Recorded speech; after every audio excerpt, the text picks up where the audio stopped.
আজ বাড়িতে রান্না হচ্ছে বনুয়া মুরগি, তাও আবার কচু দিয়ে। সকালটা এত সুন্দর বৃষ্টি পড়ছিল, মনে হচ্ছিল একটু আম দুধ মুড়ি দিয়ে খাই। যেমন ভাবা তেমন কাজ, বরকে পাঠিয়ে দিলাম একটুখানি দুধ নিয়ে আসতে। কেনা দুধ নিয়ে আসলো আর সেটা দিয়ে আম দুধ মুড়ি খেয়ে নিলাম। আর এই যে আমার ছেলে ঠিক খাওয়ার সময় উঠে পড়ে। চলো এবারে রান্নার জোগাড় যন্ত্র করি। কাল রাতে বিশাল বৃষ্টি হয়, বনুয়া মুরগি বেরিয়েছে। এই মুরগি সে মুরগি নয় যেগুলো তোমরা খাও। এই মুরগি থাকে বনে। এই মুরগি কিন্তু পোষা হয়, বনে বনে ঘুরে বেড়ায়, ধরতে অনেক কষ্ট। এখন বলবে ইস তোমরা কি কি খাও। দেখো গ্রামে গঞ্জের মানুষ কিন্তু অনেক কিছুই খায় যেগুলো তোমরা খাওয়া যায় বলেই এসব খাওয়া হয়। অনেকটা বক বা হাঁস এইসব মাংসের মতন। আমার বর পুরো মাংসটা পরিষ্কার করে নিয়ে এসেছে। আজ বাইরের ওয়েদারটা একদমই ড্যাম, মানে একটু আগে বৃষ্টি হয়ে আর দেখবে বৃষ্টির দিনে মাংস খেতে কিন্তু দারুণ লাগে। আজকের মাংসটা রান্না হবে কচু দিয়ে। ইস কি কম্বিনেশন, তাই না?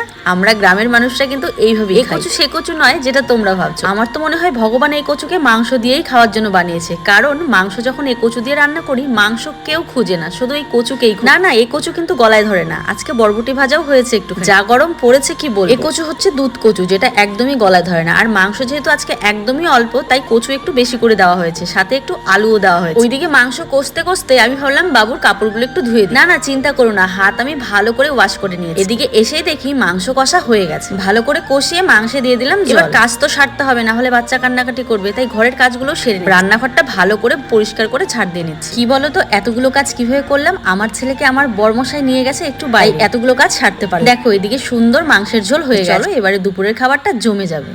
যা গন্ধ বেরিয়েছে।